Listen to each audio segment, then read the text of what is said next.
Everybody calm the fuck down. A recent study from 2025 has been doing the rounds in the fitness industry, and it's involving something like 12,772 people who were followed for roughly about 8 years. And the headline that's been screamed across social media is, artificial sweeteners are destroying your brain.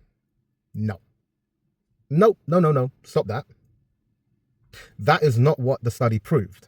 What it found was that people consuming higher amounts of certain low and no calorie sweeteners experienced a faster decline in some memory, verbal fluency, and overall cognition test scores, particularly people under 60. Now, this is worth paying attention to. I am not dismissing it, but an association is not a conviction. This was an observational study. Researchers did not randomly take 12,000 people, feed half of them sweeteners for 8 years, and watch the other half drink holy water. They looked at what people reported eating and drinking and then compared it with their cognitive test results. What does that mean?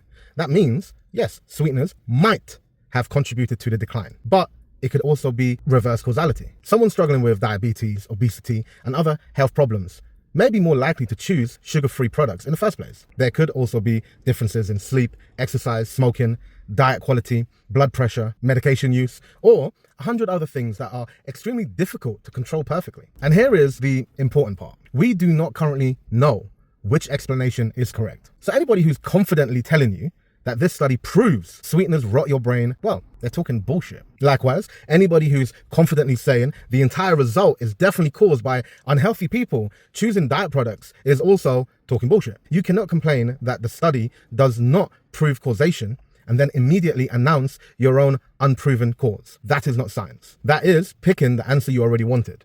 Also, this study examined specific sweeteners. It did not test every motherfucking sweetener available. It did not diagnose dementia, and it did not physically measure people's brains falling apart. Now, what do controlled weight loss studies tell us? When a diet drink replaces a full sugar drink, people generally consume fewer calories and most times lose either the same amount of weight as someone who's just drinking water or sometimes a bit more weight. End of the day, diet drinks usually produce fairly similar weight loss results, sometimes a bit more. So no, your diet drink does not magically make you fat, but it's also not a health potion blessed by the fitness gods either. So use some fucking common sense. Drink water where you can. Do not live on 15 gallons of a diet drink or a 0 calorie drink. But also, if a diet drink helps you to stay on track with a diet, fucking do it. 1,000% do it. But also, don't replace a fucking 0 calorie drink with 500 calories of sugar just because some fitness influencer is frightening you with a fucking headline. That, I think, is really silly. This study is a warning light. It deserves more research. It's not a guilty verdict. The evidence that we have so far means that it does help weight loss. It also shows that you have to have incredibly large quantities for this to be impactful to your health. So read past the fucking headline, understand what the research can actually prove, and stop letting social media turn every nutrition study into a fucking horror film.